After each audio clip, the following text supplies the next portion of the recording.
Der berühmte deutsche Philosoph Herbert Grönemeyer stellte 1984 die Frage: Wann ist ein Mann ein Mann?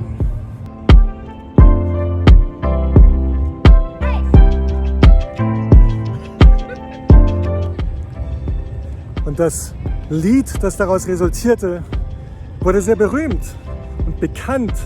Und ich denke, der Grund dafür ist, weil es bei Männern wie bei Frauen etwas angesprochen hat, was eine Seite zum Schwingen gebracht hat.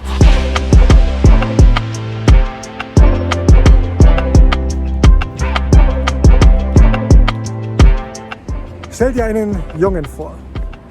Irgendjemand, den du kennst, ein Schüler, ein Schuljungen. Und dann frag dich mal, was müsste passieren, dass dieser Junge in deinen Augen plötzlich ein Mann wäre?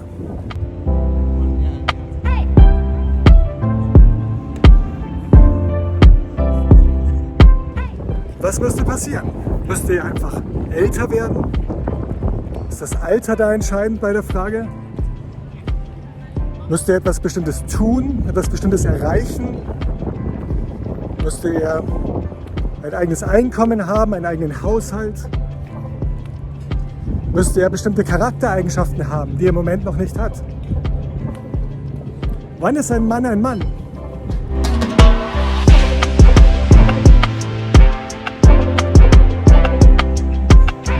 Warum ist es wichtig, diese Frage zu beantworten? Für Männer ist es wichtig, denke ich, weil das viel mit deiner Identität zu tun hat. Wie du dich selbst siehst, mit deinem Selbstverständnis und auch Perspektive bietet in Bezug auf die Frage, wonach du strebst.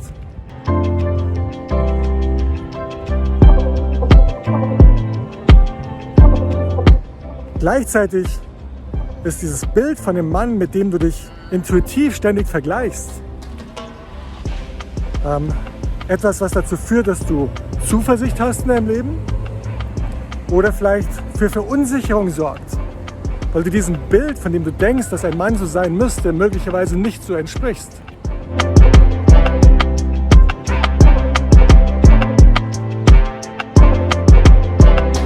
Aber ich glaube, auch für Frauen ist es wichtig, sich diese Frage zu beantworten, weil es definiert, nach wem du strebst, wenn du ledig bist und einen Mann suchst.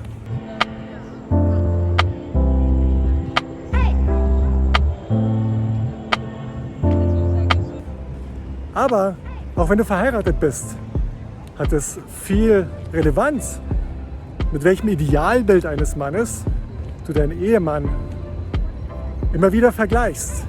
Und wie du das tust, hat sehr viel Konsequenz auf eure Beziehung. So, wann ist ein Mann ein Mann?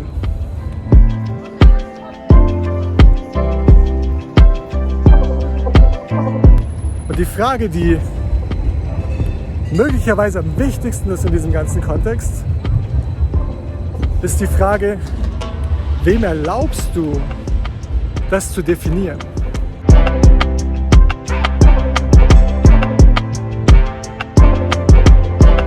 Wodurch ist dein Bild geprägt und von wem willst du es prägen lassen? Von deinem Vater? Ich hoffe, das bietet Orientierung. Von der Gesellschaft? Von der Werbung? Wer definiert das in deinem Leben? Wem erlaubst du, das zu definieren?